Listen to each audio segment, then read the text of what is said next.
kehadirat Allah, atas segala nikmat, atas segala limpahan keberkahannya kepada kita semua, sehingga kita masih dapat melaksanakan ibadah kepada Allah Subhanahu wa Ta'ala. Salawat dan salam senantiasa kita haturkan kepada baginda Nabi besar Muhammadin sallallahu alaihi wasallam beserta keluarga, para sahabat dan para pengikut-pengikutnya yang setia hingga akhir zaman. Hadirin jamaah salat subuh yang dirahmati oleh Allah Subhanahu wa Ta'ala. Tadi disampaikan tentang muhasabah. Apa itu muhasabah? Muhasabah di dalam pemahaman Islam adalah tasfiyah atau tanqiyatun nafsi al-basyariyah.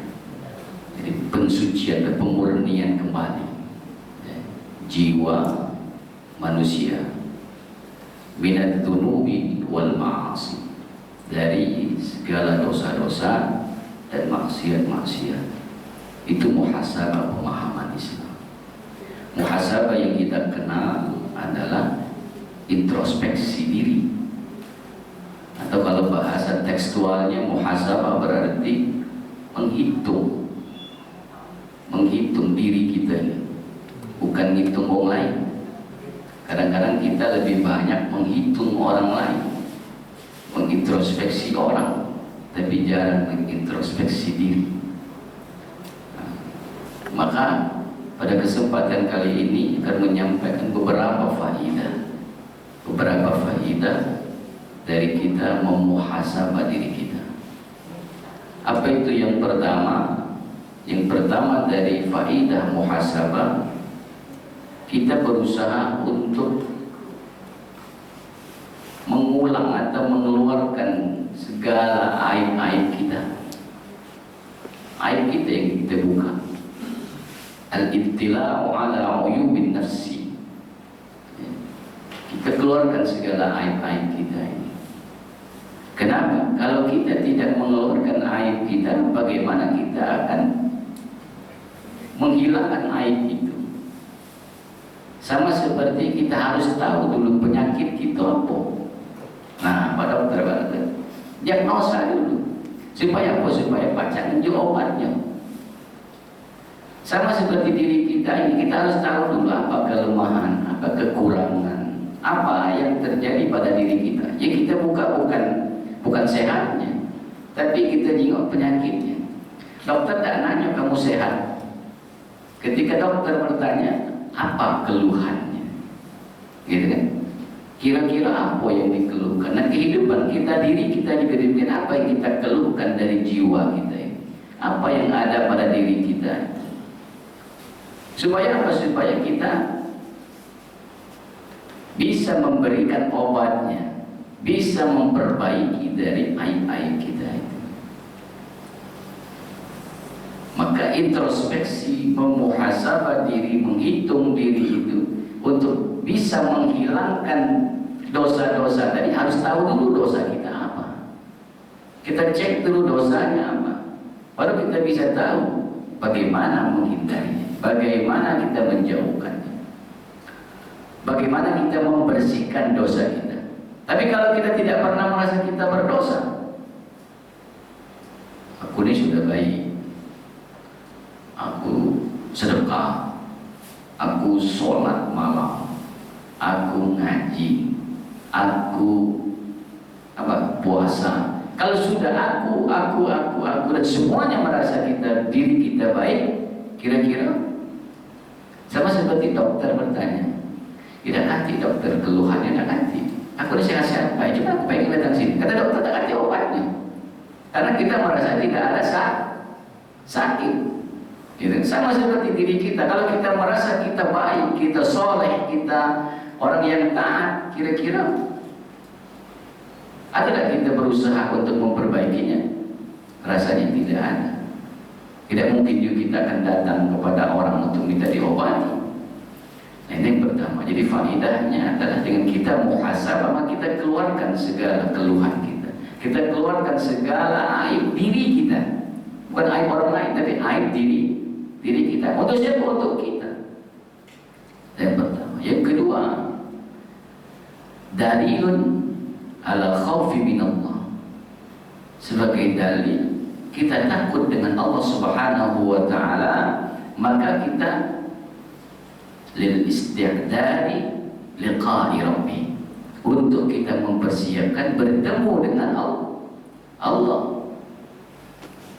Dengan kita menghitung, ngecek, kita cek berapa amal kita, berapa dosa kita. Kenapa? Kita persiapan untuk berhadap dengan Allah Subhanahu wa ta'ala, untuk bertemu dengan Allah Subhanahu wa ta'ala.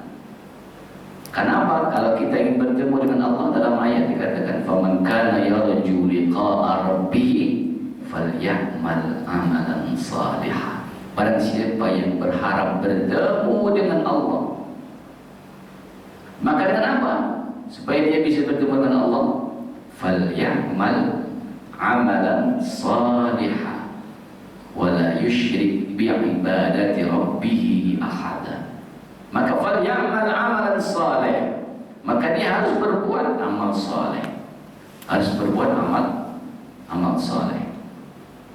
Dalil, bahkan menurut Imam Ali radhiyallahu anhu, orang yang takut dengan Allah adalah sebagai bukti bahwa dia bertakwa. Maka kata Imam Ali, ma huwa taqwa? Apa itu takwa? Apa kata Imam Ali? At-taqwa huwa al-khawfu minallah. Yang pertama cirinya, al-khawfu minallah. Orang yang takut dengan Allah berarti adalah orang yang bertakwa. Kenapa demikian? Kalau kita takut dengan Allah, kira-kira apa yang diperintahkannya dijalankan atau tidak? Kalau kita takut dengan Allah, apa yang dia larang kita kerjakan atau kita tinggalkan? Sama aja kita dulu, ibaratnya ilustrasinya, kalau kita takut dengan orang tua kita waktu masih kecil, takut kita dengan orang tua kita, apa yang kita lakukan? Kata orang tua, jangan main ini, yang kau kawinkan main ini. Kalau kita takut, apa kita hindari? Untuk menghindari, untuk tidak melanggar aturan yang disampaikan. Nah, sama dengan Allah Subhanahu wa ta'ala, al-khaliqul makhluk, yang menciptakan makhluk. Kalau kita ini kan semua makhluk, semua makhluk. Dengan makhluk saja kita ada rasa takutnya, apalagi dengan yang menciptakan. Maka dalil, kalau kita takut dengan Allah Subhanahu wa ta'ala, selaras dengan apa yang dikatakan oleh Imam Ali, bahwa bentuk orang yang bertakwa. Berarti kalau kita banyak muhasabah, berarti banyak kita takwa, banyak kita beramal, banyak kita meninggalkan larangan-larangannya. Tapi kalau kita tak pernah muhasabah, ada yang kedua. Yang ketiga, litubayyina lil mu'min haqiqatar ribhi. Ketika kita muhasabah, faedah yang ketiga, untuk menjelaskan bagi mukmin tentang hakikat keuntungan. Jadi bukan cuma berniat goa, kita nak tahu untung sekian, rugi sekian. Tapi dalam kehidupan kita ni, diri kita ni banyak rugi atau banyak untung. Bagaimana kita mengetahuinya? Coba kita buka hadis Nabi SAW. Man kana yawmuhu khairan min amsihi fahuwa rabihun, wa man kana yawmuhu mithla amsihi fahuwa maghbunun, wa man kana yawmuhu syarran min amsihi fahuwa mal'unun, atau kama qala Rasulullah sallallahu alaihi wasallam. Kalau kita ingin tahu kalau kita ini untung atau rugi, coba kita lihat. Kalau hari ini lebih baik dari kemarin, berarti kita rabihun, untung. Kalau kita hari ini sama dengan yang kemarin, berarti kita rugi. Kalau hari ini lebih buruk dari kemarin, berarti kita dilaknat oleh Allah Subhanahu wa ta'ala. Dari mana kita pada tahu kita lebih baik dari hari ini, lebih baik dari kemarin? Dari mana kita tahunya? Dengan muhasabah. Aku baca kita tiba-tiba aku hari ini lebih baik. Nah, lebih baik di sini bukan berarti tidak pernah dapat bala ujian. Lebih baik di sini adalah amal kita, ibadah kita, apalagi ketaatan kita itu lebih baik dari kemarin. Itu yang dikatakan khairun. Bukan berarti alhamdulillah ditunjukkan oleh Allah rezeki banyak. Kalau kemarin buntu terus, tidak begitu. Berarti kamu beranggapan yang selalu buntu itu tidak pernah baik, bukan. Tetapi yang dikatakan baik dari kemarin itu adalah bentuk ketaatannya kepada Allah Subhanahu wa Ta'ala. Kalau begitu kita gampang sekali menjas orang. Setiap hari orang itu dapat ujian terus, ada baik balanya, ada baik musibahnya, langsung dia ini. Jadi gitu. Bukan, tapi ketaatan kita kepada Allah, kedekatan kita dengan Allah itu sejauh mana hari ini dengan kemarin. Berarti kita untung. Tapi kalau kita malah, tahu malah? Maklamo tu, kamu tanya, mak mana? Malah. Berarti sama dengan kemarin tu lah. Bagi rugi tu mak. Kalau kita tak ada, mak mana? Biasa baca malam tu lah. Berarti kita dalam keadaan rugi. Tak sadar kita ngomong bahwa kita rugi. Kenapa kita tak sadar? Karena kita jarang muhasabah. Muhasabah kita setahun sekali. Muhasabah itu setiap hari. Kenapa? Man kana yaumuhu, artinya setiap hari. Kita cek hari ini mana dengan kemarin. Hari ini mana dengan kemarin. Hari ini mana dengan kemarin. Artinya setiap hari kita itu muhasabah. Bukan nunggu akhir tahun dulu, tanggal 31 Desember baru nak kita muhasabah. Boleh juga. Itu ibaratnya itu setiap hari, setiap minggu, setiap bulan, setiap tahun ada muhasabah. Memuhasabah diri. Maka kita ada pengajian mingguan, ada pengajian harian, ada pengajian bulanan, ada pengajian tahunan. Tujuannya apa? Muhasabah. Kenapa dengan muhasabah? Dicas. HP memang nunggu setahun sekali ngecasnya. Kalau HP nunggu setahun sekali ngecasnya, hebat itu HP juga. Apalagi HP dipakai terus gitu. Nah, sama diri kita ini beramal tuh setiap hari, dari bangun tidur sampai tidur lagi itu beramal. Maka perlu dicas, perlu dimuhasabah. Supaya apa? Supaya peningkatan amal. Yang ketiga, jadi kita mengetahui hakikat kita mendapatkan keuntungan. Hakikat keuntungan itu seperti apa? Apabila hari ini lebih baik dari kemarin. Kalau sama baik dengan kemarin, malah tadi. Nah, jadi jangan lagi Pak. Kita mana kabarnya? Malah. Itu kan berarti kita termasuk orang yang rugi. Tapi kalau ini parah lagi, kalau man kana yaumu syarran min amsihi, lebih buruk dari kemarin, berarti kita mal'unun, dilaknat oleh Allah Subhanahu wa Ta'ala. Dilaknat oleh Allah. Jadi apa? Berarti dunia tidak akhirat kalau Allah sudah melaknat. Kalau Allah sudah melaknat dunia dan akhirat, kita tidak bakal mencium bau surga. Kalau sudah dilaknat oleh Allah. Wa la'anahu Allah wa ghadiba alaihi. Laknat Allah, maka khawatir, takut kita dengan laknat Allah Subhanahu wa Ta'ala. Itu yang ketiga. Yang keempat, apa yang keempat? Muhasabatu fid dunya turihu yaumal qiyamah. Muhasabah kita di dunia ini, berbahagia kita di akhirat. Kenapa demikian? Karena kita setiap hari artinya memperbaharui keimanan kita, memperbaharui amal kita, memperbaiki diri kita, membersihkan jiwa kita. Tadi kata tasfiyah, ya kan? Jadi kata muhasabah tasfiyatun nafsi, membersihkan diri kita, jiwa kita bersihkan, kita murnikan, kita sucikan dari apa? Minat dzunubi wal ma'asi, dari segala dosa-dosa dan perbuatan-perbuatan maksiat kepada Allah. Maka apa yang keempat? Turihu yaumul qiyamah, kita akan bahagia. Kenapa? Karena kita biasa sudah menghitung diri. Maka di yaumul hisab, apa yaumul hisab? Itu adalah yaumul qiyamah. Nama lain dari yaumul qiyamah adalah yaumul hisab. Apa yaumul hisab? Hari perhitungan. Kita akan dihitung oleh Allah. Tapi kalau sudah terbiasa kita menghitung diri kita,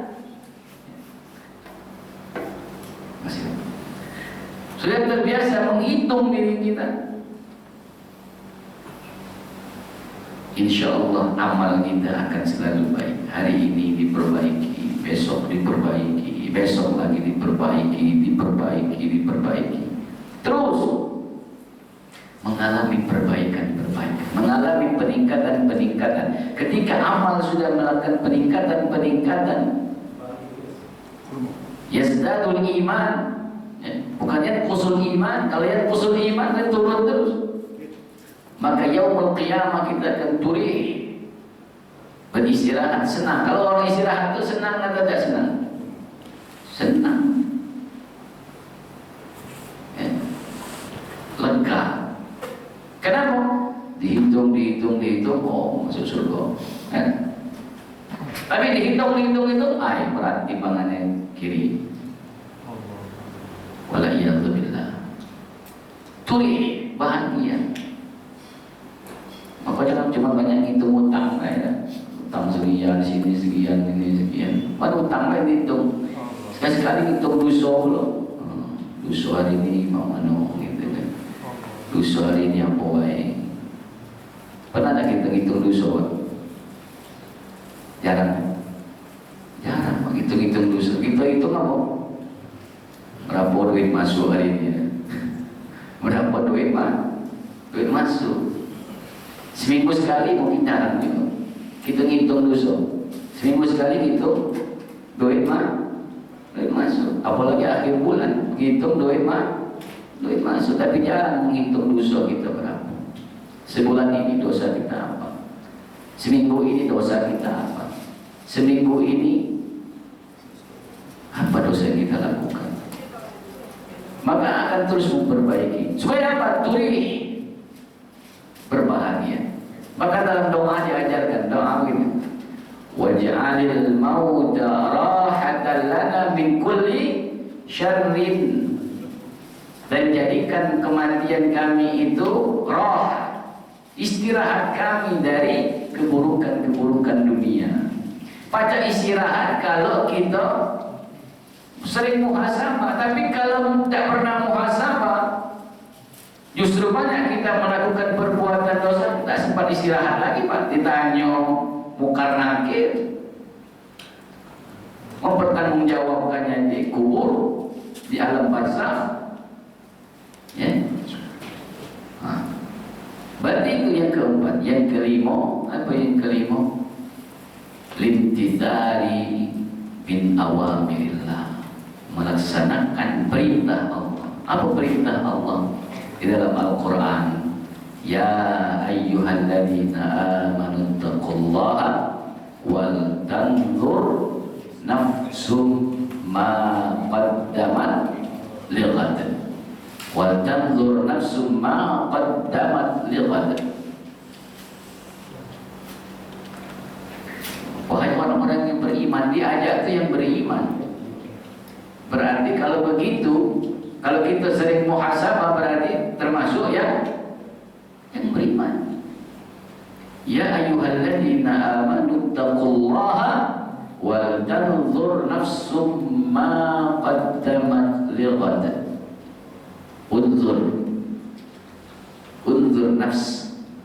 Suruh nyingok diri. Berarti kalau nyingok diri, nyingok jiwa kita, berarti kita muhasabah. Kalau kita tidak, unzur akhwaka. Kita ini banyak pakai kaca spion. jarang pakai kaca cermin. Ngapa? Kalau kaca spion nyingok siapa? Nyingok wong. Kalau kaca cermin nyingok siapa? Nyingok kita. Banyak kita nyingok orang lain. Oh si anu ni solat jarang, ini jarang. Tak pernah kita, ya Allah, aku di mana? Apakah amal kita ini diterima oleh Allah atau tidak? Apakah sujud kita ini diterima oleh Allah atau tidak? Apakah tilawah yang kita bacakan diterima oleh Allah atau tidak? Apakah amal soleh yang kita kerjakan itu diterima oleh Allah atau tidak? Itu yang kita cek.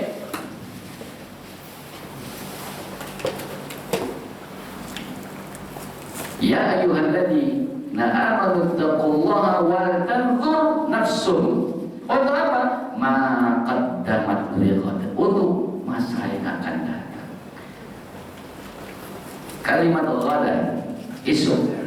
Esok ini sama bukan esok, bukan hari ini untuk esok, bukan. Esok itu hari yang akan datang. Qaddamat lighad. Hari kiamat, persiapan untuk hari kiamat. Kalau kita sudah muhasabah, tadi sama dengan ciri orang yang bertakwa, wal isti'dadu liyaumir rahil, dan mempersiapkan diri kita untuk hari kita rihlah. Nah, ini rihlah yang sesungguhnya ini. Rihlah yang sesungguhnya, rahil yang sesungguhnya itu. Dari alam dunia ke alam barzakh itu sudah rahil. Nanti rihlah. Kalau kita ini rihlah masih dari satu daerah ke daerah yang lain untuk ini wisata. Nah ini wisata yang hakiki, rihlah yang hakiki itu dari alam dunia ke alam barzakh. Terus masih ada alam berikutnya. Dalam hadis Nabi SAW, hasibu anfusakum qabla an tuhasabu, wazinu anfusakum qabla an tuzan. Hisablah, hitunglah dirimu sebelum kau nanti dihitung. Yaumul hisab, menghitung diri kita sebelum kita dihitung. Hitung diri dulu, evaluasi diri, namanya evaluasi diri sendiri. Nah, baru cocokkan, dicocokkan. Istilahnya kalau yang pegawai negeri visitasi, ya, sudah dievaluasi diri sendiri, sudah dicocokkan. Kira-kira apa yang sudah kamu evaluasi cocok nggak? Ya, kehidupan dunia disuruh mengevaluasi diri. Apalagi kehidupan ini adalah kehidupan yang sesungguhnya, bukan hanya sekedar teori. Karena nanti memvisitasi bukan ini. Nah, malaikat. Kalau asesor, asesmen yang memvisitasi atau visit apa ini masih baca, negosiasi, masih ada negosiasi. Tapi kalau malaikat tak baca lagi negosiasi. Woi malaikat, bukan ini sebenarnya kena aku tuh. Iya, tidak bisa. Maka kita menghitung diri dulu. Baru nanti qabla an tuhasabu, sebelum kita dihitung oleh Allah Subhanahu wa taala. Wazinu anfusakum, timbang dulu sebelum nanti kau ditimbang yaumul mizan. Ditimbang dulu kita, nimbang dulu sebelum berjualan, ditimbang dulu. Ditimbang dulu. Jangan rasul-rasulnya berat timbangan di dunia ini amal gitu. Tapi begitu di situ kata Allah, ternyata kosong, nol timbangannya ini. Ganti isinya. Maka ini adalah al-imtithalu min awamirillah, sebagai bentuk menaati, menjalankan perintah Allah Subhanahu wa ta'ala. Maka ada yang menyebabkan kita tidak bisa muhasabah. hilangnya sifat muhasabah itu ada beberapa faktor. Apa faktor yang pertama? Al-ma'asi. Banyaknya kita berbuat maksiat. Kalau kita banyak berbuat maksiat, maka tak pernah kita akan memuhasabah diri kita. Kapan kita sadar? Coba Pak, kalau lagi kita banyak dosa itu, tidak pernah masuk masjid, kira-kira pernah tak kita muhasabah diri kita? Kapan kita mulai sadarnya? Kapan? Oh ya Allah, ternyata kami berapa puluh tahun yang lalu itu. Setelah kapan sadar? Lah masuk masjid, lah melok sholat, lah melok pengajian. Oh, berarti selama ini kemana baik? Tapi kalau tidak pernah itu, yang sudah banyak sekali sehingga dia tidak pernah hadir sedikit pun, nah itu tidak akan ini dia. Kapan malah dia omongin, ai surga bukan punya kau, kan kau akan puji surga. Ya, nah maka penyebab hilangnya sifat muhasabah, menghitung, mengintrospeksi diri itu akan hilang apabila banyak maksiat yang sudah kita lakukan. Apabila banyak maksiat yang sudah kita kerjakan. Yang kedua, kita merasa husnul bin nafsi, terlalu berprasangka baik terhadap diri. Istilahnya itu merasa kita ini hebat, baik, soleh, dermawan, raso-raso. Nah itu yang ngeri itu raso-rasonya kan.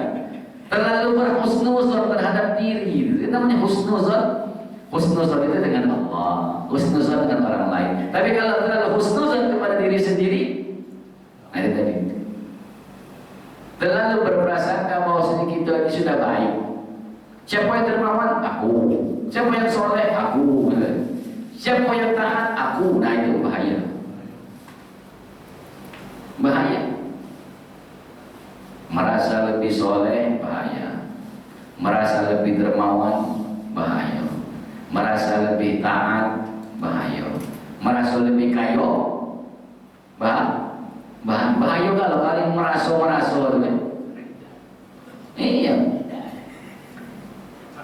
Iya, merasa baik, merasa soleh ternyata tidak soleh dah, merasa taat ternyata belum taat, merasa dermawan ternyata belum dermawan. Nah maka sifat terlalu husnuzon bin nafsi itu juga akan menghilangkan kita untuk muhasabah. Oh kata kau ini, oh kurang apa aku ini. Nah, kalau sudah kalimat kurang apa aku ini, apa yang muncul? Kesombongan. Setiap hari aku ditahajud malam-malam. Tiap hari baca Quran, khatam sehari, langsung tamat gitu. Maka kedua ini, faktor yang kedua ini menyebabkan hilangnya muhasabah. Yang ketiga apa? Ada mutadzkiratil akhir, tidak pernah mengingat akhirat, seakan-akan hidup ini lama, seakan-akan hidup ini kali kalau mati habis urusan. Nah ini bahaya juga Pak. Kalau sudah mati habis urusan, kalau tidak pernah ngomong itu belum Pak, bukan habis urusan. Kalau mati urusan baru. Urusannya baru dimulai setelah mati, baru urusan. Berapa langkah ditinggalkan? Nah, 7 langkah ditinggalkan langsung datang urusan itu. Apa?